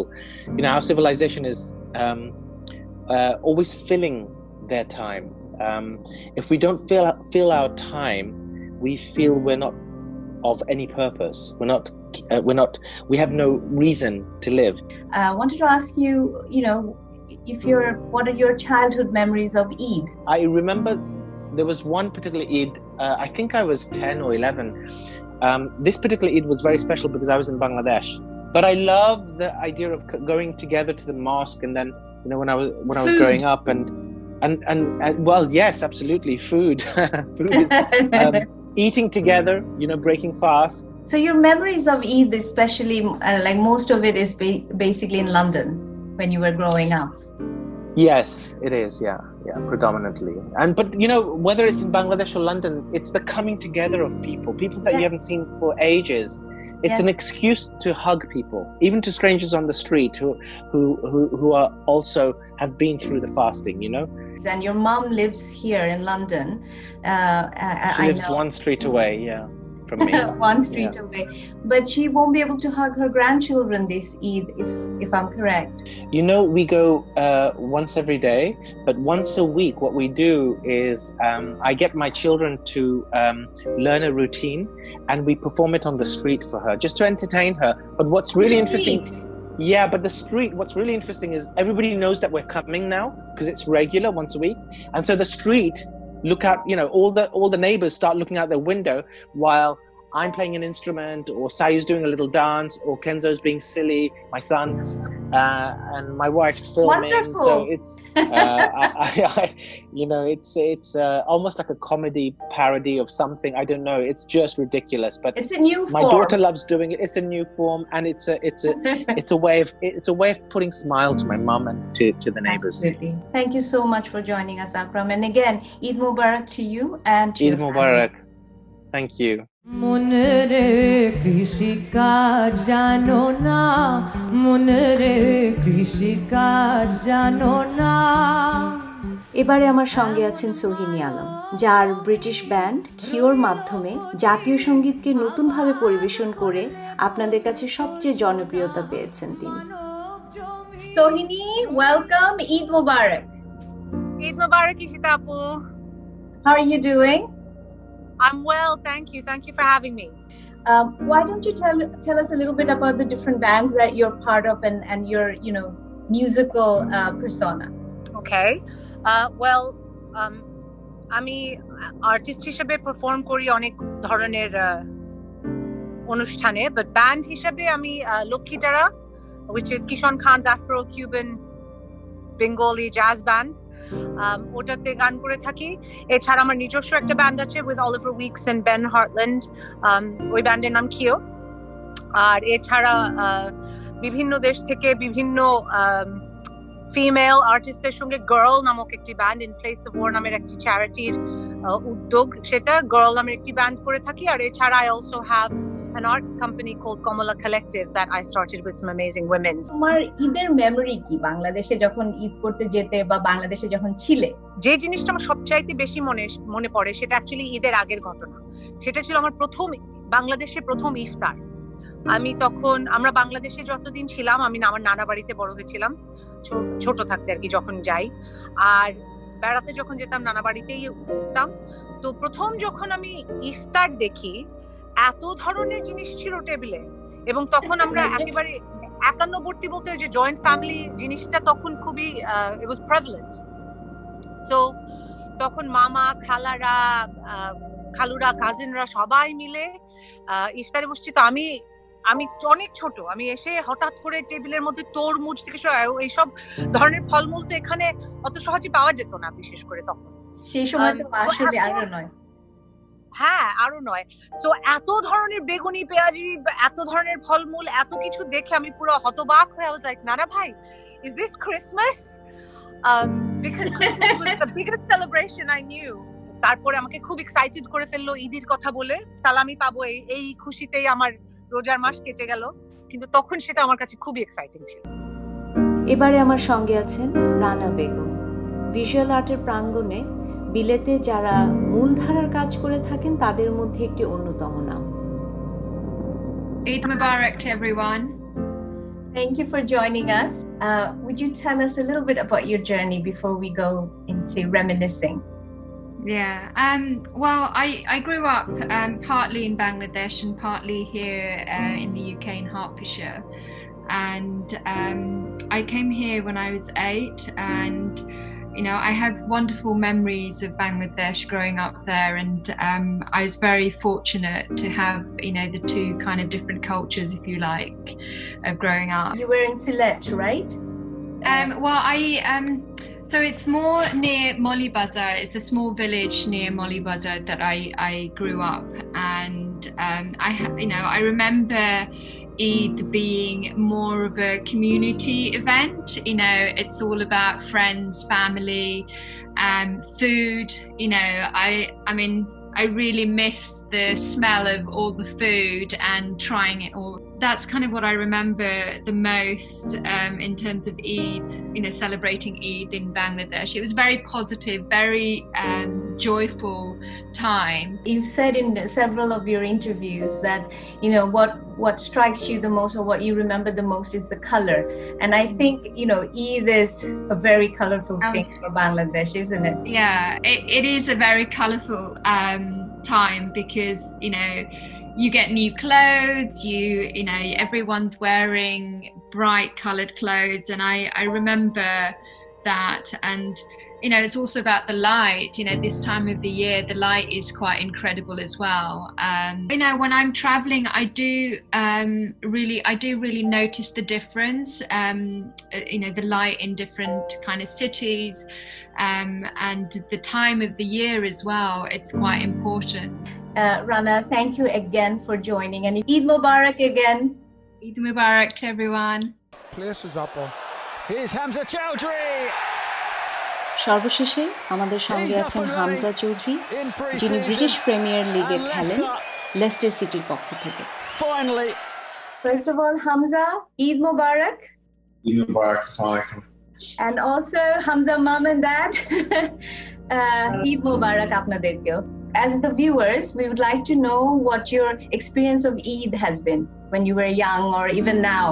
It's always been in London, right? Yeah, in Leicester, but yeah, very fond memories, obviously. I think when we were younger, the best thing was that we used to get days off school. So we used to look forward to that. But obviously, we used to wake up really excited, knowing we're going to have lots of nice food and see lots of family that we haven't seen for a long time. But obviously, the day started off with Eid prayer, and then we used to come home to Shamai. And from then on, we were on the move, really, going from family to family and seeing everyone, and obviously eating all the traditional foods and yeah, really good memories as a kid, and it's been as good in the recent years. Khani sir, ar kun jinishta bhal lagto Eidor? Certainly, by boyne stunge khalte for barazawa shop present dito. Hamza used to be able to go to with his older cousins. It used to be on Eid day. He was allowed to go to other people's houses as well, because otherwise it was quite restricted. So that was quite exciting, wasn't it, Hamza? Yeah, definitely. Yeah. হবিগঞ্জে Hamza কি গিয়েছে বেড়াতে? হ্যাঁ, অনেকবার গেছে। আচ্ছা, ছোটবেলা থেকেই তো বাংলাদেশে যাইতো, সেই বেশি গেছে বাংলাদেশে। বাড়িতে থাকতে এখনো সে পছন্দ করে বাংলাদেশে যাওয়া, গ্রামের বাড়িতে থাকা। অনেক মেমোরি আছে বাংলাদেশে। দেখুন, ছোটবেলা থেকে খেলাধুলা করতো, মাছ ধরতো, বড়শি বাইতো, একদম পানিতে নাইমা সাঁতরাইতো। বড়শি বাইতো, মাছ ধরতো। You know, we knew he had a goal, and it was just trying to support him to reach that goal. Thank you for being you, and thank you to your parents for joining us. Akram Khan, Sohini Alam, Rana Begum, Hamza চৌধুরীর মতো আরও অনেক শিল্পী, সাহিত্যিক, শিক্ষক, doctor সারা বিশ্বে ছড়িয়ে আছেন, যাদের বুকে সবসময় একটি ছোট্ট বাংলাদেশ আছে। তাদের সবাইকে আমাদের পক্ষ থেকে শুভেচ্ছা। Thank you to everyone for listening. Please donate to Bangladesh, to Desh platform. সেখানে বিভিন্ন ধরনের চ্যারিটিজ আছে, একদম মানে ব্র্যাক থেকে শুরু করে বিদ্যানন্দ পর্যন্ত অনেক ধরনের চ্যারিটিজই আছে। আপনারা পছন্দ মতো একটি চ্যারিটি বেছে please do donate for Bangladesh. Please donate to Bangladesh. Please donate for this very, very important cause.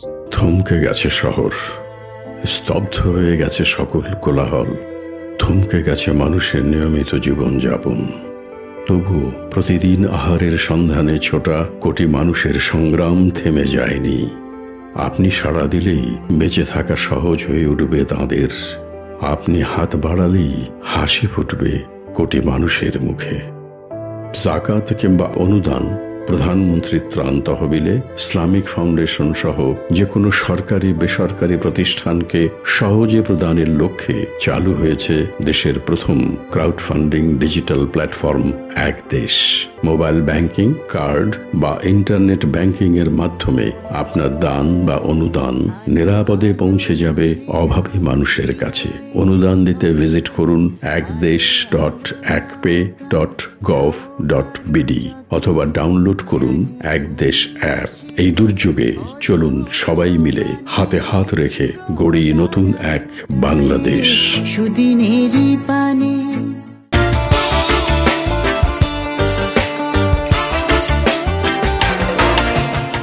Corona virus আজকে আমাদের দেশে ক্রমান্বয়ে তার থাবা বসিয়ে চলেছে। ক্রমান্বয়ে আক্রান্তের সংখ্যা বাড়ছে, মৃত্যুর সংখ্যাও বাড়ছে। আশার কথা যে পরীক্ষা হচ্ছে এবং অনেকে সুস্থ হয়ে উঠছেন। এখানে আমাদের অত্যন্ত সচেতন হওয়া প্রয়োজন এটা একটা আন্তর্জাতিক বিপর্যয় এবং বাংলাদেশের মতো উন্নয়নশীল দেশের জন্য আরও ভয়ঙ্কর। তাই নির্দেশ পালন করুন, যা ডাক্তাররা বলছেন, সরকার বলছেন, সেই নির্দেশ। করোনার কারণে আজ সারা পৃথিবী বিপর্যস্ত। বাংলাদেশেও বহু মানুষ বিপন্ন, অসহায় অবস্থায় আছে। এই মুহূর্তে খুবই জরুরি এই বিপন্ন এবং অসহায় মানুষগুলোর কাছে মানবিক সহায়তা পৌঁছে দেয়। এই আধার একদিন কেটে যাবেই, হাতে হাত রেখে একদিন নতুন আলোয় রাঙিয়ে দেব আমাদের এই পৃথিবীকে। সারা পৃথিবীর মতো আমাদের দেশেও আমরা খুব খারাপ সময় পার করছি। এখন সময় আমাদের সবাই মিলে একসঙ্গে ভালো থাকা। এখনই সময় আমাদের ফ্রন্টলাইন বন্ধুদের যারা মেডিকেল প্রফেশনে আছেন তাদেরকে ভালোবাসা জানাবার, উৎসাহ দেবার এবং বিপদগ্রস্ত মানুষগুলোর পাশে থাকার। এই কারণে আমরা সব শিল্পীরা একসাথে হয়েছি, আপনাদেরও আমাদের পাশে চাই। স্বাস্থ্যবিধি মেনে চলুন, ঘরে থাকুন, চলুন একসাথে বাঁচি। রেল লাইনের ওই বস্তিতে জন্মেছিল একটি ছেলে, মা তার কাঁধে, ছেলেটি মরে গেছে। হায় রে হায় বাংলাদেশ, বাংলাদেশ, বাংলাদেশ, বাংলাদেশ। রেল লাইনের ওই বস্তিতে জন্মেছিল একটি ছেলে, মা তার কাঁধে, ছেলেটি মরে গেছে। হায় রে হায় বাংলাদেশ, বাংলাদেশ, বাংলাদেশ, বাংলাদেশ, বাংলাদেশ, বাংলাদেশ, বাংলাদেশ, বাংলাদেশ। কত আশা ছিল তার জীবনে, সব স্মৃতি রেখে গেল মরণে। মা তার পাশে চেয়ে বসে আছে। হায় রে হায় বাংলাদেশ, বাংলাদেশ, বাংলাদেশ, বাংলাদেশ।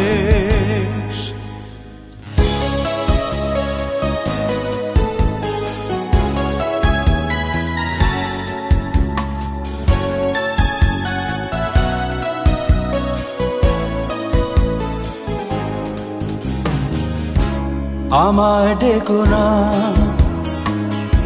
ফেরানো যাবে না, ফেরারি পাখিরা কুলায় ফেরে না। আমায় ডেকো না,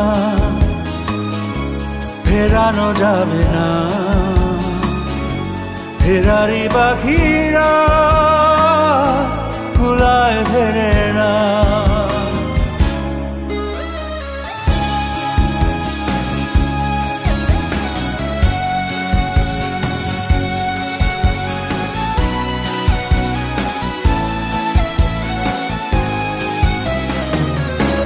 বিভাগীয় মন নিয়ে জন্ম আমার, বিভাগীয় মন নিয়ে জন্ম আমার। যায় না বাধা আমাকে কোনো পিছু টানে মায়া, আমায় ডেকো না।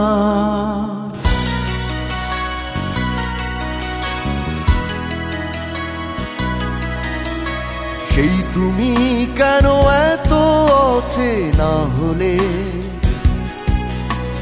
সেই আমি কেন তোমাকে দুঃখ দিলে, কেমন করে এত অচেনা হলে তুমি, কিভাবে এত বদলে গেছি এই আমি। ও বুকে সব কষ্ট দুহাতে সরিয়ে চলো বদলে যায়। তুমি কেন বোঝো না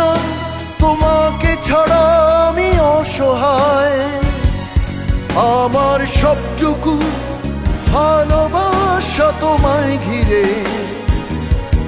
আমার অপরাধ ছিল যতটুকু তোমার কাছে, তুমি ক্ষমা করে দিও আমায়, তুমি ক্ষমা করে দিও আমায়।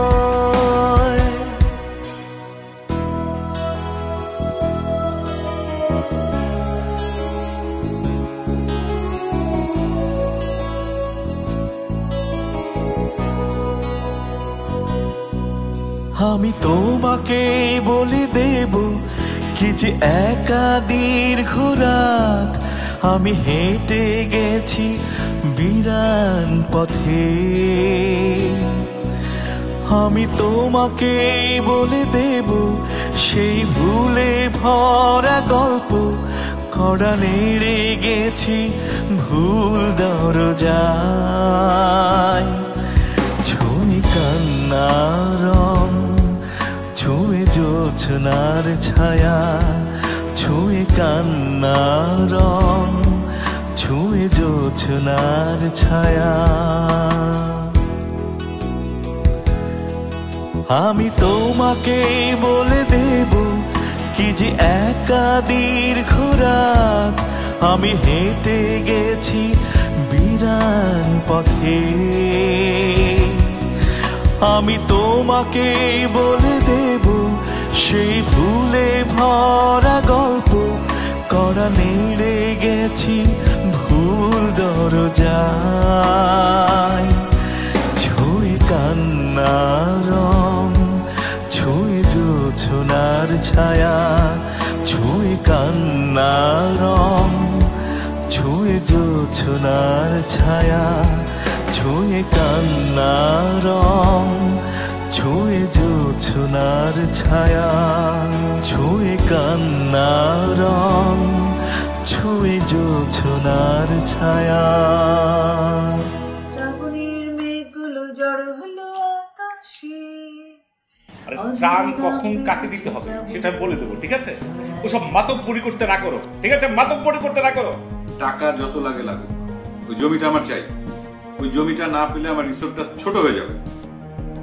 আর গাছ কাটবার বাপের কি? হ্যালো, আরে বাবা, হ্যালো, শুনতে পাচ্ছ? হ্যালো, আরে বাবা, তখন থেকে সব ফুটতে শুরু করে দিয়েছো, একটু থামবে? হ্যালো, হ্যাঁ, হ্যালো। একটা বড় প্রজেক্ট বন্ধ হয়ে যাচ্ছে, তোমরা বুঝতে পারো কত লস? ঘরের মধ্যে বন্ধ হয়ে আছে সে কবে থেকে। অসহ্য লাগছে, না বাইরে যেতে পারছি, দম বন্ধ হয়ে আসছে, না কারো ডাকতে পারছি। আর আমরা দিনের পর দিন এই ঘরেই থাকি। আমাদের কথা ভেবেছো কোনোদিন? কই, আমাদের তো কখনো মনে হয়নি আমরা বন্দী হয়ে আছি। কতদিন দুজনে ছাদে গিয়ে চাঁদ দেখি না বলতে পারবে? তুমি তো রোজ আমাকে ফুল দিতে, মনে আছে? শেষ কবে ফুল দিয়েছো? Just shut up now, Shoaib. Naushad, will you please shut up? নিজের বাড়ির ভিতরে সামান্য কটা দিন বন্দী অবস্থায় থাকাটা তোমাদের কাছে অসহ্য লাগছে, অথচ কত মানুষ দিনের পর দিন এভাবে থাকে। তোমরা একবার ভাবছো না কেন যে এই বন্দী জীবন আমাদেরকে কতটা কাছে এনে দিয়েছে? বিয়ের পর থেকে এতদিন একসাথে থেকেছি। কবে আমরা একসাথে গল্প করেছি, একসাথে বসে খেয়েছি। ক্ষমতার দম্ভ, অর্থের দম্ভ, সবকিছু পরাজিত হচ্ছে একটা সামান্য ভাইরাস যেটা চোখে পর্যন্ত দেখা যায় না। তাহলে তোমরা এত ভায়োলেন্ট কেন হচ্ছ? আপনি একদম ঠিক বলেছেন রফিক সাহেব। সত্যি এই করোনাকাল কিন্তু আমাদেরকে আমাদের জীবনের কিছু কঠিন সময়ের সামনাসামনি করে দিয়েছে।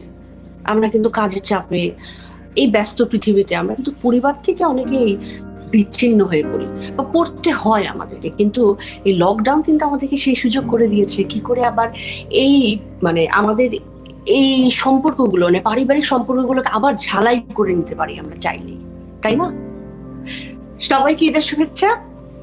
চলে আসলাম আপনাদের সাথে আড্ডা দেওয়ার জন্য, কিন্তু আড্ডা তো আর একা একা দেয়া যায় না। আড্ডা দিতে আসলে আচ্ছা একটা কাজ করি না, আমাদের একজন প্রিয় মানুষকে আমরা নিয়ে আসি এই আড্ডাতে, যে কিনা এর ভেতরে ফেসবুকে প্রচুর আড্ডা দিয়ে একেবারে ঝড় তুলে দিয়েছে। বলুন থেকে, হ্যাঁ, আমাদের প্রিয় তামিম ইকবাল। আসসালামু আলাইকুম আপু, ঈদ মুবারক। ঈদ মুবারক তামিম ভাই, কেমন আছেন? আছি ভালো, আপনি কেমন আছেন? খুব ভালো আছি, এখন আরো ভালো আছি। আপনার সাথে আড্ডা দেব, দেখি আর কে কে আসে আমাদের সাথে আড্ডা দিতে। বলুন তাহলে আপনার কাছে, কিন্তু আমি একটা প্রশ্ন করি আপনাকে। হ্যাঁ, মানে এটা আমার জানবার খুবই আগ্রহ যে আপনি তো খেলোয়াড়, মাঠে আপনার জায়গা, কিন্তু এই যে সোশ্যাল মিডিয়াতে যে আপনি আড্ডা দিচ্ছেন, চারদিকে যে ঝড় তুলে ফেলেছেন, এই বিদ্যাটা কি আপনার পেটে এলো কি করে? মানে এটা কি আপনার যখন আপনি অবসর নিবেন সেটা সেকেন্ড লাইন অফ অ্যাকশন, যে কি আরেকটা নতুন কোনো কিছু? না আপু, এরকম কিছু না। আসলে এই জিনিসটা প্রথমেই বলি যে আমি খুব বেশি অ্যাক্টিভ না সোশ্যাল মিডিয়াতে। আপনি আমাকে খুব বেশি অ্যাক্টিভ পাবেন না। ইদানিং এই লাস্ট 2-3 সপ্তাহে প্রচুর পরিমাণ লাইভ শো করেছি। বাট এটা স্টার্ট হলো আপু, আমি আমার ফ্রেন্ডের সাথে আমি নর্মালি ডিসকাশন করতেছিলাম যে আসলে এই সময় কি করা যায়। আর আপনি যদি একটু চিন্তা করেন যে এই সময় কিন্তু সবাই কম বেশি টাকা দিয়ে যেভাবে পারতেছে না, কেন হেল্প করতেছে মানুষজনকে। বাট মেন্টালি একটা ব্যাপার আছে, আমার কাছে মেন্টাল হেলথও একটা খুব ইম্পর্টেন্ট ইস্যু। মানুষজনকে আমি যে জিনিসটা চিন্তা করতেছিলাম, যদি আমি আমার টিমমেটদের সাথে কথা বলে বা আমি অন্য বাইরের সুপারস্টারদের সাথে কথা বলে, ওরা যদি এই 40 মিনিট 50 মিনিট সবকিছু ভুলে যায়, যদি খালি এই শোটা দেখে এনজয় করে, এটাই আমার জন্য সবচেয়ে বড় পাওয়া হবে। তো এটাই আমি চিন্তা করি না যেটা এত বড় হবে অথবা এত বড় বড় স্টারও আসবে বাইরের থেকে। আমি চিন্তা করছিলাম আমাদের টিমমেটদের সাথে কথা বলবো, আমাদের যে স্টোরিগুলো ওরা শুনে নেয়, ড্রেসিং রুমের স্টোরি শেয়ার করব। আর প্রথম এপিসোড করার পরই মোটামুটি রেসপন্সটা মাশাআল্লাহ এত ভালো ছিল, আমি আস্তে আস্তে যা হইলো আর কি। কিন্তু আমরা খুব এনজয় করছি।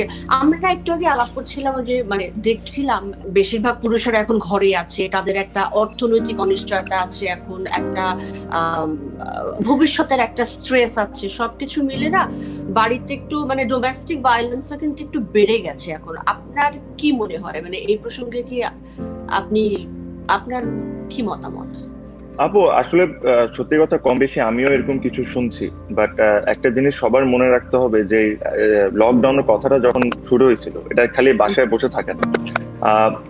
এখানে অনেকে যারা ইউজ টু না এতদিন বাসায় বসে থাকে, তাদের হয়তোবা মেন্টালি একটু চেঞ্জ আসছে, হয়তোবা এই কারণে যে ইজি যে কথাগুলো আগে ইজি ভাবে নিয়ে নিত, এখন হয়তোবা এরকম ইজি ভাবে নিচ্ছে না। বাট আমাদের সবার একটা জিনিস মনে রাখতে হবে যে আমাদের সবার এই জায়গা থেকে একসাথে ফাইট করে বের হইতে হবে। আচ্ছা তামিম ভাই, আপনি যে দীর্ঘ সময় তো মানে ব্যাট হাতে আপনি মাঠে, কিন্তু তার বাইরে বোধহয় এই প্রথম আপনি এতটা সময় বাড়িতে সময় দিচ্ছেন, তো সেই জীবন না এই জীবন, কোনটা বেশি আপনি উপভোগ করেন? বউকে না কেমন আছেন? আপনি কোন জায়গা থেকে আসলেন ভাই? না, ওই আড্ডা দেখে আর খুব একটা অপেক্ষা করতে পারলাম না, তো আমি একটা জিনিস জিজ্ঞাসা করি, আপনারও আছে এটা, আমার বাসায় বাড়িতে বাচ্চা আছে, আমি বাচ্চাদেরকে নিয়ে কিন্তু খুব টেনসড, সিরিয়াসলি বাচ্চাদের মেন্টাল হেলথ নিয়ে। আমার ছেলেটা রাতের পর জাগছে, ভিডিও গেমস খেলছে, কিছু বললে খুব রিয়াক্ট করছে, মেয়েটাও তাই দেখতে পাচ্ছি আমি। আমাদের বাচ্চাদেরও এক ধরনের কিন্তু মেন্টাল হেলথের সমস্যা হচ্ছে, তাই না? আপনার কি মনে হয়? হ্যাঁ, ডেফিনেটলি, বিকজ বাচ্চারা তো ধরেন বাইরে যেতে চায়, মাঠে যেতে চায়, এরা একটা বড় প্রবলেম। বাট এখানে আমাদের একটা দায়িত্ব আছে আমার কাছে মনে হয় প্যারেন্টস, যে ওদেরকে এন্টারটেইন করতে থাকা, ডিফারেন্ট খেলা ওদের সাথে খেলা প্রতিদিন, ডিফারেন্ট গল্প তাদেরকে বলা, সো যেরকম ওরা এন্টারটেইন হতে থাকে। তারপরে আমার সবচেয়ে ইম্পর্টেন্ট যে জিনিসটা আমি করি, ওকে বলা একটা জিনিস, কালকে আমরা এটা খেলবো, তো ওটা হয় এটা বলাতে ওরা কালকের জন্য অপেক্ষা করে, রাদার দেন ওই বাসায় বোর না হয়ে যায়, ওরা যদি দেখে যে there is something to look for আর কি। বিউটিফুল, খুব ভালো লাগলো শুনে, এটা আসলে খুবই ভালো লাগলো। মেন্টাল হেলথটা আসলে খুব ইম্পর্টেন্ট, আমারও মানে আমাদের সবার ক্ষেত্রে। আমরা তো এখন বুঝতে পারছি না মেন্টাল হেলথের উপর ভীষণ রকম একটা প্রেশার আসবে আসলে, এবং সেই সময় আমার মনে হয় যে একটু ধৈর্য ধরে আমাদের যে প্রিভিয়াস আমরা সব ভুল করেছি, আমাদের সব শিক্ষা, সেগুলো যদি আমরা এই সময়টাতে কাজে লাগাই। অবশ্যই। আচ্ছা, আপনার এই পর্যায়ে মেন্টাল হেলথ নিয়ে আলাপ হচ্ছে, আমরা একটা মেন্টাল লোককে দেখি নিই, ইরেশ জাকির। মেন্টাল মাথা নষ্ট ইরেশ জাকির। আমি এর আগে শাওনের সাথে প্রফেশনালি আমার পার্টনারশিপ হয়েছে, জয়াপার সাথে আমি অভিনয় করেছি, জয়াপার সাথে প্রফেশনাল পার্টনারশিপ হয়েছে। আমি বলতে চাই শুরুতেই যে আমি তামিম ইকবালের সাথে এই পার্টনারশিপের বিষয়ে আমি ভয়ঙ্কর রকম নার্ভাস। না ভাই, কি বলেন? আমার পিছনে আমার ওয়েট দেখেন, তামিম ভাই, এই যে আমার ওয়েটস, আমার বেঞ্চ আছে পিছনে গিয়ে, কিন্তু ফিটনেস ফ্রিক, ভয়ঙ্কর ফিটনেস ফ্রিক মধ্যে থাকে। আসলে আমাদের মানে সত্যি কথা, I want to just tell you about the show, যে শোটাতে আমরা, যে শোটার পার্ট আসলে আমি ইরেশকে বলছিলাম, জয়াকেও বলেছি, তামিমের সাথে কথা হয়েছিল। আসলে আমাদের জন্য it was very important from grey যে আমরা একটা ইনিশিয়েটিভ নিই শিল্পীদের জন্য, আমাদের যারা গরিব মানুষ আছে, যারা না খেয়ে আছে, যারা কষ্টে আছে, তাদেরকে কোনো হেল্প করা যায় কিনা। Artist for artist sake, artist for people sake, human sake. সেখানে তামিম জয়েন করেছে আমাকে। আমরা বাকি তিনজন কাছাকাছি প্রফেশনে, তামিম একদমই প্রফেশনে না, কিন্তু সো নাইস অফ হিম যে আপনি জয়েন করেছেন আমাদেরকে, বিকজ আমাদের একটা সময় এসছে কিন্তু যখন সবাই সবার পাশে দাঁড়াতে হবে। এবং আমরা দেখছি স্বেচ্ছাসেবক দলগুলো, আমাদের বিদ্যানন্দের মতো, আমাদের হেলথ মিনিস্ট্রিতে কিংবা আমাদের ডিজি হেলথের মানুষগুলো রাত দিন, ঈদের দিন, প্রতিদিন কাজ করে যাচ্ছে। তো আমার কাছে মনে হচ্ছিল যে এটা আমাদের একটা দায়িত্ব, যে এই কাজটা আমরা শিল্পীরা মিলে করতে পারি কিনা। I am so happy everybody has responded so well. আমি একটা জিনিস আসলে বলতে চাই, আপনি যখনই ধরেন আমাদের সোশ্যাল মিডিয়াতে যাবেন, দেখবেন there is so much of negative কথায় ধরেন ভর্তি। কিন্তু আপনি একটা জিনিস, আপনি যদি একটু পজিটিভলি একটা জিনিস চিন্তা করেন বাংলাদেশের ব্যাপারে, হয়তোবা আমাদের ইকোনমি অন্যদের অনেক দেশের চেয়ে হয়তোবা ওরকম ওই লেভেলের না, বাট যে জিনিসগুলো আমাদের দেশে আছে এই জিনিসও কিন্তু অন্য অনেক দেশে নাই। আমি যেটা সবচেয়ে নাম্বার ওয়ান যেটা মনে করি, যে যেভাবে করে আমরা আমাদের খাওয়া শেয়ার করি গরিবদের সাথে অথবা অন্য মানুষদের সাথে, এই জিনিস কিন্তু আপনি পৃথিবীতে কোথাও পাবেন না, বাট আমাদের মতো পাবেন না, যেটা আমি প্রাউডলি বলতে পারি সব। আর আপনি যেটা বললেন আসলে যে একটা ভালো কজের জন্য যদি আমরা টাকা জেনারেট করতে পারি, এটা আসলে ওই হয়তোবা 100টা 200টা ফ্যামিলিকে হেল্প করবে এটা করতে। আর আমার কাছে মনে হয় যে বাংলাদেশি মানুষজন কোনো সময় এটা নিয়ে, I am sure they will always will be there for us. আর যেটা আপনি করতেছেন উইচ ইজ ভেরি গুড। আমি আশা করি যে আমাদের এই শো এর মাধ্যমে যদি আমরা কিছু করতে পারি, ইট উইল বি ফ্যান্টাস্টিক আর কি। আমার মনে হয় যে আমরা ওভারকাম করতে পারবো। আসলে কি আমরা তো সবসময় আমরা তো লড়ে আসছি বাঙালিরা সবসময়, যে আমাদের ইতিহাস ঘাটলে তো সেটা দেখাই যায়। আমার মনে হয় যে আমরা ওভারকাম করতে পারবো। আসলে এটা অন্য অনেক দেশের জন্য হয়তো খুবই প্যানিক, এটা আমাদের জন্য প্যানিক হওয়ার বিষয়, কিন্তু আমাদের যে সাহসটা আছে, আমাদের কারেজটা, আমরা তো অনেক বেশি কারেজেস। তো আমার মনে হয় আমরা অনেক ভালোভাবে ডিল করতে পারবো, আমার মনে হয়। শোয়ের শুরু থেকে আমরা দেখেছি যে শিল্পী শাহাবুদ্দিন, আমাদের প্রখ্যাত শিল্পী, আমাদের মুক্তিযোদ্ধা শিল্পী শাহাবুদ্দিন প্যারিসে বসে আমাদের জন্য একটা ছবি আঁকছিলেন। সেই ছবি আঁকাটা প্রায় শেষ হয়ে এসছে, আমরা ফাইনাল ছবিটা দেখবো। এই ছবিটা আসলে শাহাবুদ্দিন স্যার রেখেছেন এই জন্য যেন আমরা এই ছবিটাকে অকশনে তুলে এই ছবিটা সবচেয়ে বেশি দামে বিক্রি করতে পারি, এবং সেই বিক্রিকৃত টাকার দিয়ে যেন আমরা গরিব শিল্পী, গরিব মানুষদের যেন সাহায্যে যেন আমরা সেই টাকাটা খরচ করি। তো চলুন সেই ছবিটা একটু দেখে আসি, ছবিটা কেমন হয়েছে দেখে আসি। চলুন।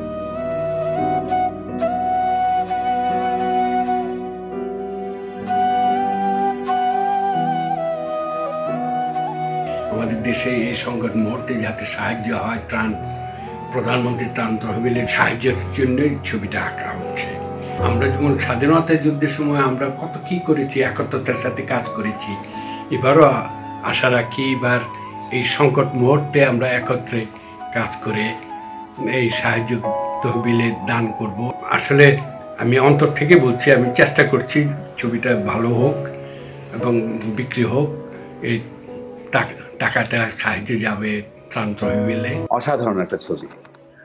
আপনারা দর্শক, এটা 91টি বাংলাদেশে এই ছবিটা বিক্রয় হবে। এই ছবিটা যিনি সবচেয়ে বেশি দাম দিয়ে কিনবেন তিনি অবশ্যই এই ছবিটা নিতে পারবেন। এবং এই টাকা যে টাকাতে যে অর্থ দিয়ে ছবিটা কেনা হবে, সেই অর্থটা আমাদের করোনাতে এখন বিপদগ্রস্ত মানুষকে সাহায্য করার জন্য ব্যবহার করা হবে। তো এটা খুবই সুন্দর। আমরা প্রথমেই শাহাবুদ্দিন স্যারকে সালাম এবং সেলুট এবং ধন্যবাদ আমাদের দেশের মানুষের পাশে এভাবে দাঁড়ানোর জন্য। সেই শাহাবুদ্দিনকে অনেক ধন্যবাদ। আর আমরা তো একটা গল্পের ভিতরে ছিলাম আসলে, জয়া রফিক সাহেবের কথা বলছিলেন, আমরা ওই পরিবারটা আবার ফেরত যাই, দেখি ওরা কি করছে এখন। আবার আমি ঘরে যাই। বাবা একটু বসো না।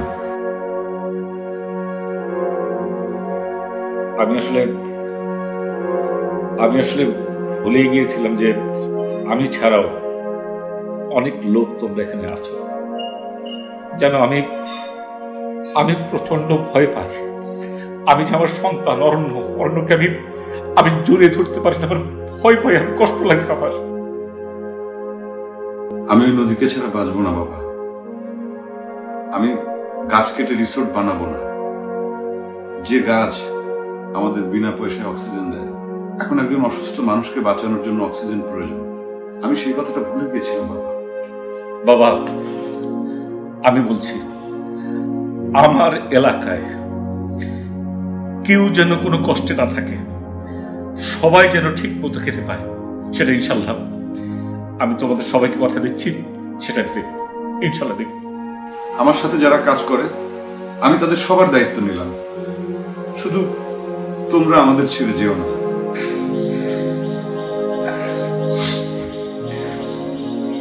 আজ তোমরা আমার বেঁচে থাকাটাকে সার্থক করলে, এখন আমার মরে গেলে কোনো কষ্ট নেই। স্যার, আপনার মতো মানুষ মরে গেলে পৃথিবীটা আন্দাজ হয়েছে।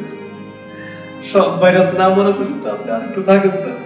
শোনেন, একটা কথা কই, আমরা চোর গরিব, আমরা বাইরে যেতে চাই না, এই কথা যে কইছি মিছা কথা। আমরা যদি চাইতাম তাহলে আপনাকে বাড়ির সবকিছু চুরি কইরা সাফা কইরা সম্পূর্ণ স্বাস্থ্যবিধি মাইনা বাইরে যেতে পারতাম, যাই নাই। গেলে জেনে জানেন, কারণ আপনার আব্বা একটা কথা কইছিল,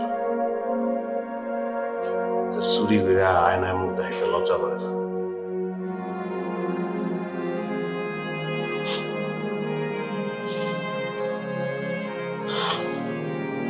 স্যার, আপনাকে সালাম। যে কৃষক এই বিপদের মধ্যেও ফসল ফলাচ্ছে তাকে সালাম। যে মানুষটা আমাদের শহরকে পরিষ্কার রাখছে তাকে সালাম। যে পুলিশ বিপদ জেনেও সেবা দিচ্ছে তাদের সালাম। যে ডাক্তার নিজের আত্মীয় পরিজন ছেড়ে মানুষের সেবা দিচ্ছে তাকে সালাম। আজ এই মুহূর্তে যারা ভাইরাসের বিরুদ্ধে যুদ্ধ করছে সেই সব করোনা যোদ্ধাদের সালাম। আমাদের পৃথিবীটাকে সুন্দর করুন। আমরা সকলের সাথে থাকলেই পৃথিবী সুন্দর হবে। এই বাংলাদেশ পরাজয় জানে না, এই বাংলাদেশ আমাদের অহংকার। আমরা তাদেরকে অভিবাদন জানাতে চাই যারা প্রতিদিন নিজেদের জীবনের ঝুঁকি নিয়ে বাইরে যাচ্ছে আমাদের জন্য, আমাদের সমাজের জন্য, দেশের জন্য, দেশের ক্ষতিগ্রস্ত মানুষদেরকে সাহায্য করার জন্য। ধন্যবাদ দিতে চাই বিশেষ করে আমাদের পরিচ্ছন্ন কর্মীদেরকে, যাদের ছাড়া আমাদের এখন জীবন যাপন করা একদম অসম্ভব হয়ে উঠত। আর সমাজে তো শুধুমাত্র মানুষ নয়, মানুষের সঙ্গে আরো অনেক লিভিং বিং আছে, অবলা পশু আছে, প্রাণী আছে, সারমেয়রা আছে যারা রাস্তায় রাস্তায় আছে, এবং সেই সব স্বেচ্ছাকর্মীরা যারা তাদের টেক কেয়ার করছেন। অনেক অনেক অনেক ধন্যবাদ এবং সাধুবাদ জানাচ্ছি তাদেরকে।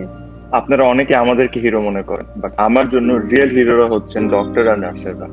দেশের এই অবস্থায় ওনারা যেভাবে নিজেদের লাইফের চিন্তা না করে যেভাবে বাংলাদেশের মানুষের জন্য দাঁড়িয়েছেন, এটা আসলে ওনাদেরকে স্যালুট দেওয়া ছাড়া আমার কোনো কিছুই বলার নেই।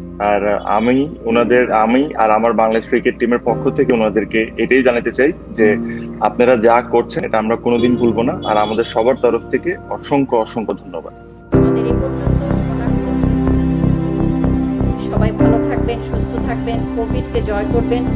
প্রতিদিন দুপুরে ভাবেই করোনা মহামারীর সব শেষ তথ্য স্বাস্থ্য অধিদপ্তর পৌঁছে দিচ্ছে জনগণের কাছে।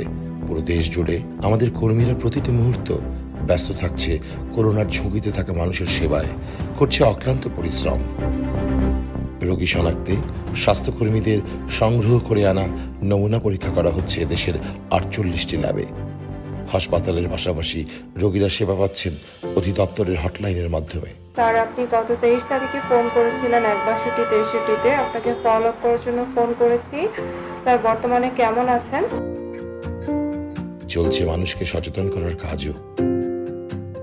তবে এই পথ আমাদের জন্য মোটেও মসৃণ নয়। সারা দেশে কোভিড-19-এর শিকার হয়েছেন 2000-এর বেশি চিকিৎসক, স্বাস্থ্যকর্মী। আমরা হারিয়েছি আমাদের 5 জন সহযোদ্ধাকে। তবে থেমে নেই আমরা। প্রতিদিন 10,000-এরও বেশি নমুনা পরীক্ষা করা হচ্ছে। শনাক্ত রোগীদের সুচিকিৎসা নিশ্চিতে দেওয়া হচ্ছে বিশেষজ্ঞ মতামত।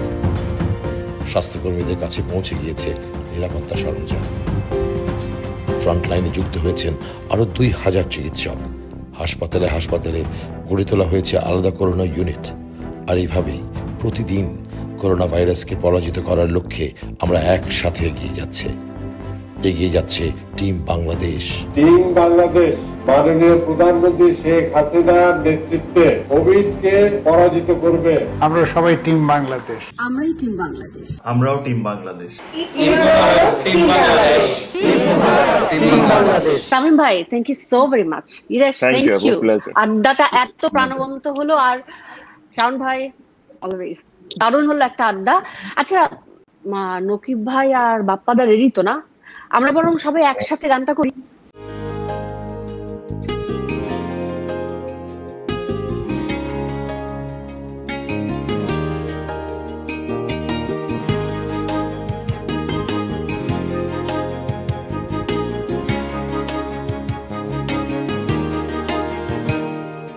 একটি বাংলাদেশ, তুমি জাগ্রত জনতা, সারা বিশ্বের বিষয় তুমি আমার অহংকার।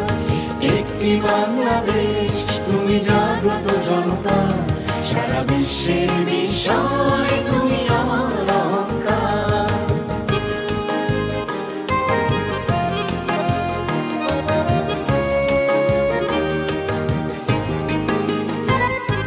তোমার স্বাধীনতা গৌরব সৌরভে এনেছে আমার প্রাণের সজীবতা।